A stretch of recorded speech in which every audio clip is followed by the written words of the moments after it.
Alright, hello, welcome to another video. We're going to jump right into this because this is a pretty long video, so obviously we don't have any time to waste.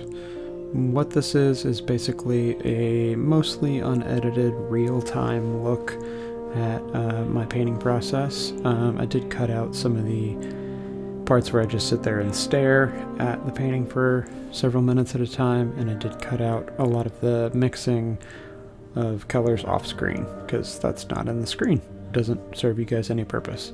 Anyway, thanks for watching. I'm gonna kind of talk about my process throughout this video, maybe have an existential crisis along the way, and I'm gonna try not to pander too much for validation and my need for you all to comment and like and give me feedback and support my natural tendencies to be very needy. As I'm getting set up for this video, at least the recording process of it all, I can kind of already tell it's going to be a little bit of a train wreck. I've got a lot of unsettled animals in the apartment and they're being weird, so I apologize in advance for any background noise that you may be getting. But that's what makes this so fun, right? You guys get a little peek inside the mind and process of an artist and YouTube video creator.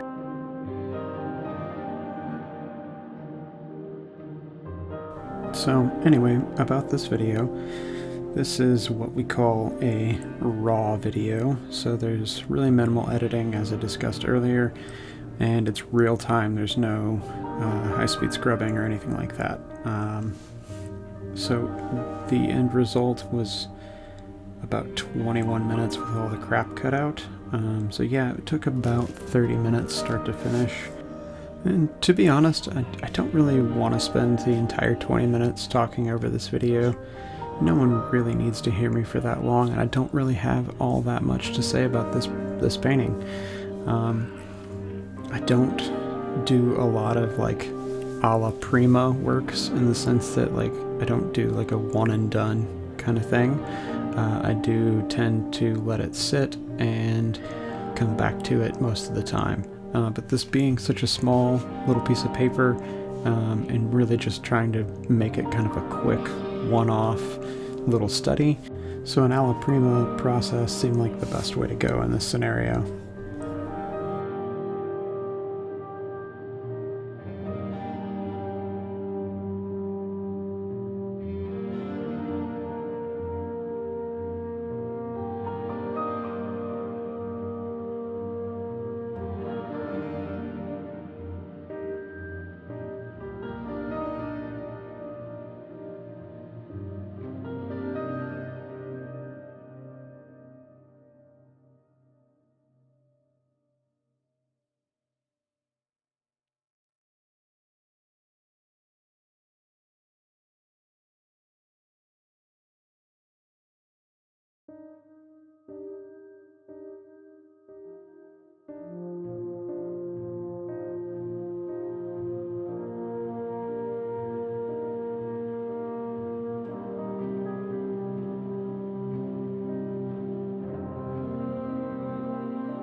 I've been thinking a lot recently about what makes an artist, and I mean, I think that most artists think about those kinds of things. So I know that I am not saying anything that hasn't been said before here, but you know, what does make an artist? Is it the ability to create a fine piece of aesthetically pleasing work? Is it the skill and craft that you've honed over your years and years and years, that you've developed into some sort of marketable technique? Or is it something deeper, like maybe a possession of some kind, an impulse or an obsession that drives you? I oftentimes think that that's more along what creates an artist than just someone who is good at art. Now, realistically, there's no answer to this question. It's just the sort of thing that kind of rumbles through my head when I'm painting or when I'm not painting.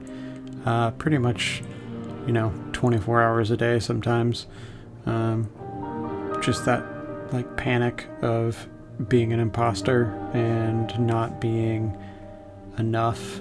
I think we all experience that to some degree. Some of us choose to ignore it, some of us live with it, some of us are like completely compelled by it. Nobody knows who they are, and if they say they do, they're probably lying. Alright, cool. So while you guys are worrying about whether or not you actually know who you are, or maybe you're stuck in the Matrix now or something weird like that, we're about 6 minutes into the video. We have an eyeball almost, but yeah, it's getting to that point where it's like pseudo recognizable. Yeah, I really suck at really fine detail with painting. That's why I think I tend to go big most of the time, because then those little details become big details and it's not as complex, it's not as difficult. I can use bigger brushes, and I can generalize a little bit more. But here, I say this is a small painting. It is a small painting, but realistically, I guess now that I think about it, that's one of the larger eyes that I've ever really painted recently. Because most of the time, an eye is not the main feature, so it's much smaller in the spectrum. And maybe this is where that famous old saying applies: there are no small paintings, only small painters. Because that's definitely how that saying goes. So now that you're all contemplating your existence as an artist and whether or not you really are one, or whether or not you're just a craftsman or a talented creator, I'm gonna go quiet for a little while and we're just gonna watch me paint. It's gonna be awesome.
For anybody wondering, this is just an unprimed little booklet of watercolor paper, and I'm using Gamblin oils as I normally do, and mostly some old flat brushes, although I think that's a little round right there. I do use some rounds from time to time, usually for details that I'm inevitably mess up, as we'll see later on in the video.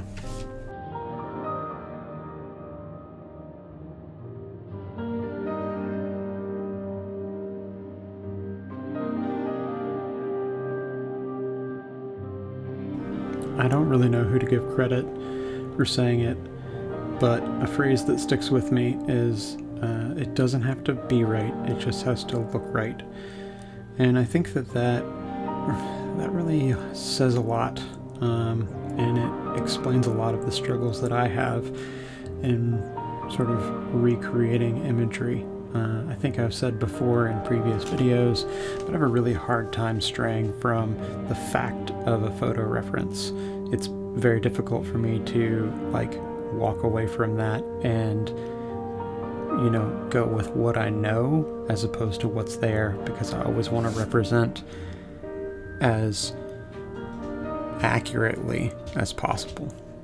But I think that's a pitfall sometimes. And maybe even knowing the difference between when to go with what is right or what looks right is the difference between an artist and a craftsman. And I bring this up because it is something that I think about often. And it's something that I think about with this painting as well, where I look at the reflection right there that I'm putting in the eye and thinking, yeah, that was dumb. I should have just done the reflection that I knew would represent the eye better and not this weird little Nike swoosh. I don't know, it's like an upside down thing from the ring light I was using when I took the photo. And it's a thing like that that I will kind of like wonder over for a long time. And it's the same when I'm like painstakingly bending over details in photos that I'm using for references and trying to recreate that onto a canvas or a panel or whatever.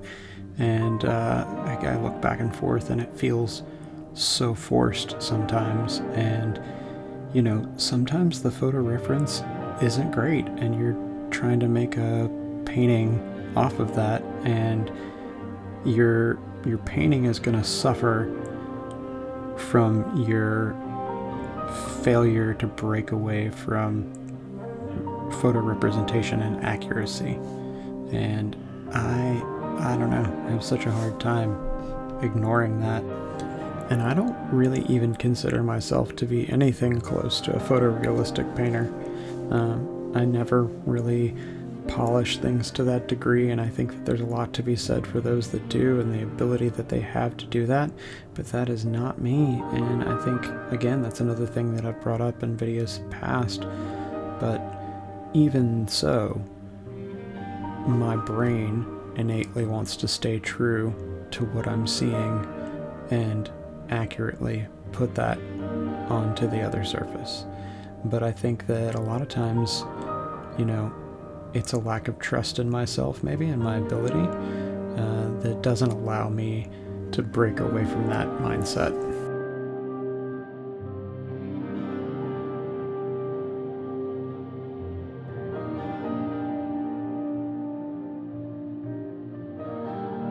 Now I want you to watch very closely because I'm about to butcher some eyelashes. Yep, here we go. My brush is like 6 sizes too big, probably. I don't know. The paint is super wet. There's not enough medium. I mean, like, anything that could go wrong is wrong. I don't even know why I tried. I just got through talking about how bad I am at fine detail, and here I go trying to do single eyelashes. Yeah, I'm an idiot. Anyway, they get worse, so have fun over the next few minutes as I continue to do those, and never go back and fix them. I fully thought, yeah, maybe I'll go back and fix them, but I didn't, and I'm not gonna, because whatever. It's just a rough, like, one-shot painting. It shouldn't be more than that. I shouldn't dwell on it, even though now that I'm watching this again, I'm kind of cringing throughout the entire process, and it's been like 3 weeks since I painted this, and I still haven't touched it, but yet every time I see it, I want to, and I want to fix it, but I haven't, and I'm not gonna.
So we're about 15 minutes into this video, and like I said earlier, this is definitely one of my longer, if not my longest video to date.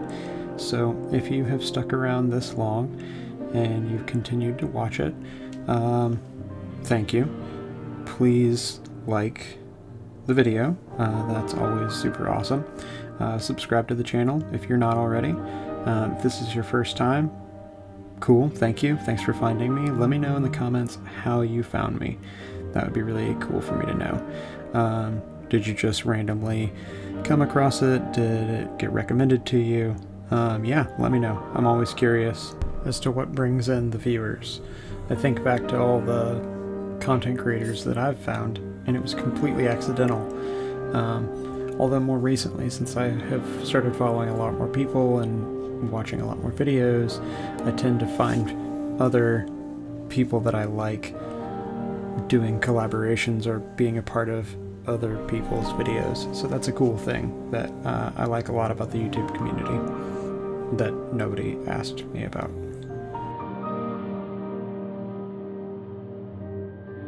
Anyway, let's get back to more butchering of eyelashes. Look at those clumps. Oh my god, it's like spider legs or something like that. Oh, Jesus.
When it gets to this point in the video, I never know what to do anymore.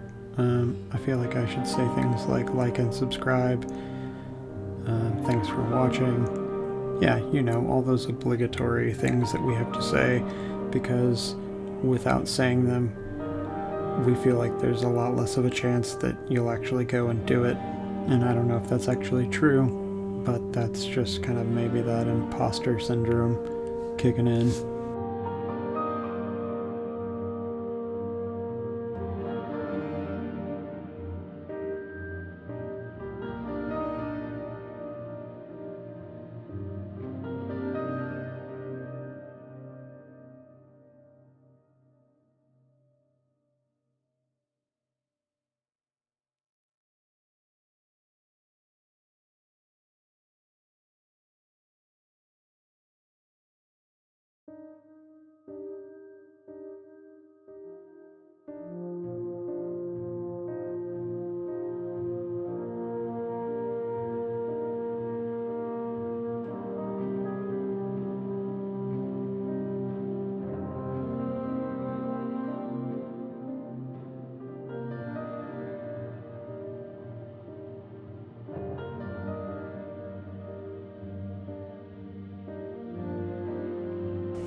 Alright, so that's pretty much it. Coming down to the last like minute or so here, and I'm just gonna let it go. So thanks for watching, and we'll see you in the next video.